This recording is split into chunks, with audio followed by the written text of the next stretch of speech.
Assalamualaikum everyone, welcome to learning program. Today lecture is about a brief history of sports psychology. First lecture I delivered in previous definition of sports psychology and sports psychologist. So you learn from this and go to channel and playlist and find them the first lecture. So students, आज हम learn करेंगे history of the sports psychology. History of the sports psychology आपके जो folder provide किया teachers ने उसमें जो है नहीं है, जिसकी वजह से मैंने आपको इंट्रो में कहा था कि मुझसे कांटेक्ट करें और history of the sports psychology अपना ले लें जो इसका पीडीएफ है. आज के लेक्चर में मैं आपको प्रोवाइड वैसे कर दूंगी, आपको साथ साथ मिल जाएंगी कि आपने किस तरीके से history of the sports psychology को लर्न करना है.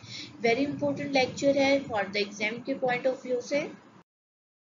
फर्स्ट पीरियड, इसमें आपके पास टोटल 6 पीरियड आते हैं. ठीक है, आपने सबसे पहले मेंशन करना है पीरियड नंबर 1. पीरियड नंबर 1 में आपका अर्लियर ईयर आता है, जिसमें ईयर का आपने ज़रूर मेंशन करना है कि 1893 से ये पीरियड आपका 1920 तक पास होता है. सेकंड आपने इसमें मेंशन करनी है कि किसने ये पीरियड आपको हाईलाइट किया. नॉर्मैन ट्रिपलेट वो पर्सन है जिसने ये इस पीरियड में वर्क किया, बहुत ज़्यादा काम किया. ठीक है, इसके बाद आपने इसकी जो सी है फिलोसफर की या इस पर्सन की आपने हिस्ट्री नहीं याद करनी, आपको सिर्फ मैंने हाइलाइट्स याद करवाने हैं कि इस पीरियड में क्या क्या हुआ. 1893 में ईडब्ल्यू स्क्रिप्चर ने जो है कंडक्ट करवाई database study for the athletes. Athletics के लिए जो सी है स्टडी फर्स्ट टाइम जो स्टार्ट हुई थी वो 1893 में हुई थी. उसमें स्टडी में देखा गया था कि आपकी फिजिकल ट्रेनिंग कैसे ट्रांसफर होती है आपके रिएक्शन या मूवमेंट टाइम पे. नॉर्मैन ट्रिपलेट ने कंडक्ट करवाई आपकी सबसे पहले social psychology and sports psychology का एक्सपेरिमेंटल स्टडी. आजकल आप लोग बहुत सुन रहे होंगे अपने पास के रिसर्च हो रही है, हमारे सीनियर्स की रिसर्च हो रही है, फलान एक्सपेरिमेंट किया. तो फर्स्ट टाइम साइक्लिस्ट परफॉर्मेंस पे जो आपके पास एक्सपेरिमेंट हुआ था वो नॉर्मैन ट्रिपलेट ने 1897 में कंडक्ट करवाया था. 1899 में आपके पास ये इस पर पर्सनैलिटी ट्रेट को डिस्क्राइब किया गया था. 1903 में आपने जो इस पर्सन ने J.T.W. पार्ट्रिक ने डिस्कस किया था साइकोलॉजी में एज अ प्लेयर्स को साइकोलॉजी के अंदर फील्ड के अंदर रख दिया गया और वहाँ पे डिस्कशन स्टार्ट हो गई. सो स्टूडेंट्स, आपने बिल्कुल इसको रट्टा लगाना है. ठीक है, रटिफिकेशन ये आपका एक टॉपिक है. मे बी आपको ये टफ लग रहा होगा, लेकिन आप जैसे इसे याद करेंगे ये बहुत अच्छे हाइलाइट्स आपको याद हो जाएंगे. ठीक है, सब हाइलाइट्स बहुत लॉन्ग नहीं है. First and I think so 5th या 4th नंबर की जो है वो थोड़ी लेंथी है, बाकी जो सी आपकी हाइलाइट्स है वो बहुत छोटी छोटी और ईजी भी हैं. उसके बाद आपके पास ये आ जाता है, आप इसे पढ़ लें. Motor reactions, attention and ability of the sports की जो सी असेस की गई थी वो 1914 में हुई थी.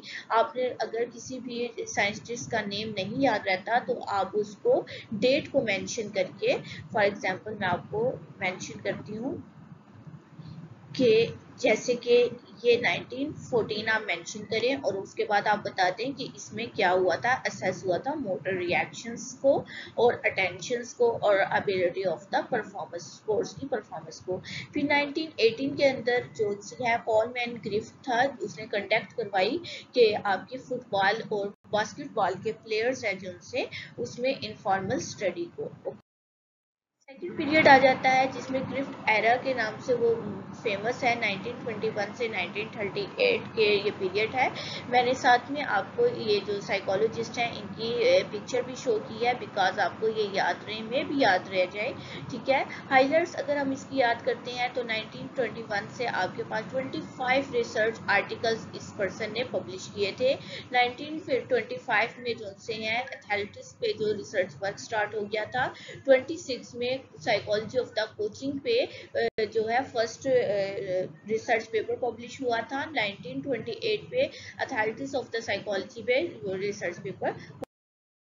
थर्ड पीरियड आ जाता है जिसमें आपके फ्यूचर के लिए प्रिपरेशन स्टार्ट हो गई थी। 1939 से 1965 तक ये पीरियड है एंड फ्रैंकलिन हेनरी ने इसको प्रपोज किया। इसमें सबसे पहले आपके department of the physical education university of California में ये काम एस्टैब्लिश हुआ।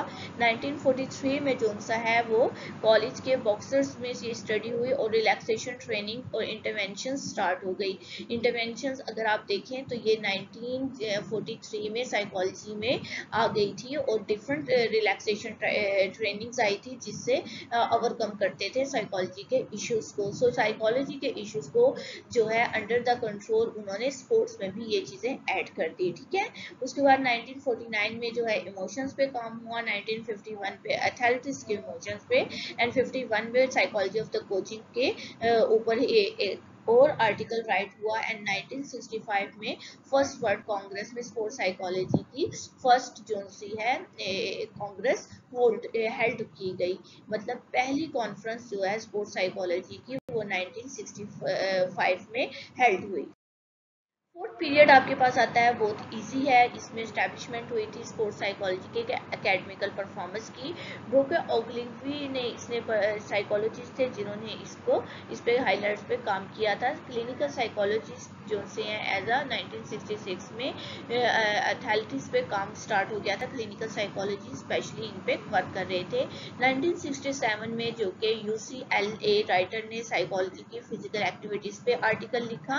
67 में आपके पास जो सा है NASPSPA ने कॉन्फ्रेंस हेल्ड की और फिर उसी कॉन्फ्रेंस को प्रोसीड किया गया फर्दर टाइम 1974।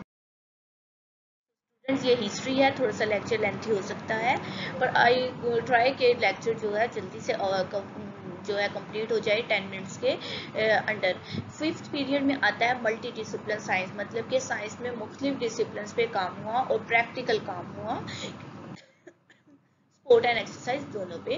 और ये पीरियड कौन सा है, 1978 एंड 2000 का टाइम पीरियड है। सो स्टूडेंट्स इंपॉर्टेंट चीज क्या है, आपने सबसे पहले मार्कर से पीरियड नंबर लिखना है, उसके बाद पीरियड का जो है नेम लिखना है और थर्ड वन पे आपका पीरियड का टाइम पीरियड आ जाएगा और आपका फोर्थ नंबर पे जिसने उस पर काम किया है उस साइकोलॉजिस्ट का नाम आ जाएगा। डॉक्टर जॉन हारिस ने इस पे काम किया। स्टूडेंट्स इसमें डिफरेंट जो है APA एक ऐसा स्टैंडर्ड है, अमेरिकन साइकोलॉजिकल एसोसिएशन का एक ऑर्गेनाइजेशन है जिसके थ्रू हमने अपना रिसर्च पेपर राइट करना होता है। ठीक है, AASP भी एस्टैब्लिश हुआ, इसी में 47 डिवीजन्स आई APA की। ओलंपिक टीम्स के बारे में जितनी भी स्पोर्ट्स साइकोलॉजिस्ट में सबसे पहले रिकॉग्नाइज हुई वो भी इस पीरियड में हुई और जो एक journal of the applied sports psychology भी इसी पीरियड में स्टार्ट हो जाती है। उसके बाद AASP का जो फर्स्ट एस्टैब्लिश हुआ था सर्टिफिकेट वो भी इसी पीरियड के अंदर हुआ था। लास्ट वन आता है हमारे पास सिक्स पीरियड जिसे contemporary sport and exercise psychology, जो कि आज भी एक स्पोर्ट साइकोलॉजी के नेम से फेमस है। ठीक है, प्रेजेंट टाइम की 2001 से ये स्टार्ट होती है और प्रेजेंट टाइम तक ये रहती है। इसके हाईलाइट्स क्या हैं, आपने स्पोर्ट साइकोलॉजी को जो है इन यूरोप में ये पब्लिश हो चुका था और डेवलपमेंट स्टार्ट हो गई थी। इंटरनेशनल सोसाइटी में अगर आप देखते हैं तो कॉन्फ्रेंस हेल्ड होती थी और मोरक्को के अंदर जो कि रशिया का एक कंट्री है उधर वहाँ पे 700 पार्टिसिपेशन में डिफरेंट 70 कंट्रीज से जो है 700 पीपल्स वहाँ पे पार्टिसिपेट कर रहे थे।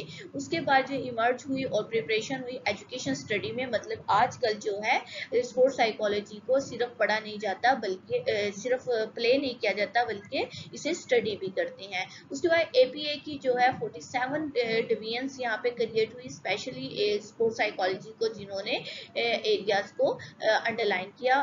जो है एक्सरसाइज साइकोलॉजी है वो आजकल जो है यूनिवर्सिटीज में यूनिवर्सिटी इन्वायरमेंट में बहुत ज़्यादा एक्सटेंड हो रही है और इसकी अगर हम देखते हैं कि ये रिसर्च में बहुत ज़्यादा एविडेंस है इसके, और इसकी जो अप्लाइड स्पोर्ट साइकोलॉजी है आजकल डिफरेंट कंट्रीज में उसका इंटरेस्ट बढ़ रहा है। अब आप इसका कॉमन एग्जाम्पल ही देख लें कि बॉक्सिंग का आजकल मैचिंग स्टार्ट हो जाते हैं, तो इन सब चीज़ों की तरफ लोग बच्चों का जो है इंटरेस्ट बहुत ज़्यादा डेवलप हो रहा है। तो ये एक आपका ना तो सिर्फ प्रैक्टिकल काम है, बल्कि ये आपकी एजुकेशन में भी आ गई है चीज़। तो स्पोर्ट्स साइकोलॉजी के स्टूडेंट्स, यहाँ पे आपकी हिस्ट्री कंप्लीट होती है। ये बहुत अच्छा मटेरियल है, आई थिंक सो आपको भी पसंद आएगा। सो स्टूडेंट्स, अगर आपको ये लेक्चर पसंद आए तो इसे लाइक एंड शेयर ज़रूर करें, और अगर आपको ये हेल्पफुल लगता है तो आप अपने फ्रेंड्स के साथ ज़रूर शेयर करें। अपने क्लास फेलो को बताएं कि स्पोर्ट्स साइकोलॉजी का लेक्चर अपलोड हो चुका है, और कमेंट में मुझे अपनी राय का इजहार ज़रूर करें। अगर कोई स्टूडेंट्स इस चैनल पे न्यू है तो सब्सक्राइब कर लें, बेल आइकन को जरूर प्रेस करें, बिकॉज न्यू वीडियोस का नोटिफिकेशन आपको बआसानी रिसीव हो सकेगा। सो अल्लाह हाफिज़।